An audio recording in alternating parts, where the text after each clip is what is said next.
Bħal kull sena, l-MCAS nediet il-prospektus il-ġdid tagħha b'191 kors fih dan is-sitt istituzzjonijiet ta' din l-entità edukattiva.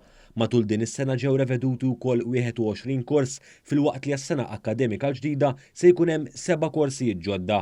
Il-prospektus jinkludi wkoll 11 kors f'livell ta' masters.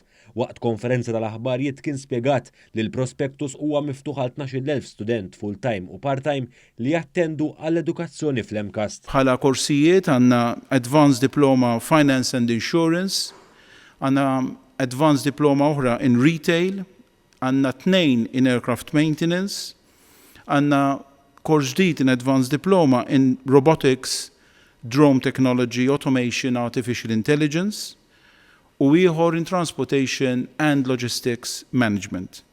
Flimkien ukoll ma' kors importanti ħafna lina li huwa baċellerat fl-edukazzjoni vokazzjonali. Il-Ministru għall-Edukazzjoni Owen Bonnici saħaq kif dan il-prospektus tfassal mill-istudenti tal-MCAS stess. Dan huwa xogħol li sar mill-istudenti stess tal-MCAS. Kemm sabiħa din l-idea li l-istudenti stess tal-MCAS jipproduċu l-invit biex studenti oħrajn jidħlu f'din l-istituzzjoni. Is-Segretarju Permanenti fih dan il-Ministeru għall-Edukazzjoni, Dr. Frank Fabri, saħaq fuq l-avvanzi li għamlet l-MCAS fl-aħħar snin, speċjalment għal dawk li jażlu jiminħu fil-qasam vokazzjonali. Anke fiċ-ċirkostanzi straordinarji, l-MCAS kompla bit-talim online u bi programm effettiv sabiex l-istudenti kollha fil-livelli kollha jingħataw laptop u aċċess tal-internet biex ikunu jistgħu jibqgħu jirċievu t-talim. Temm jgħid Dr. Frank Fabri.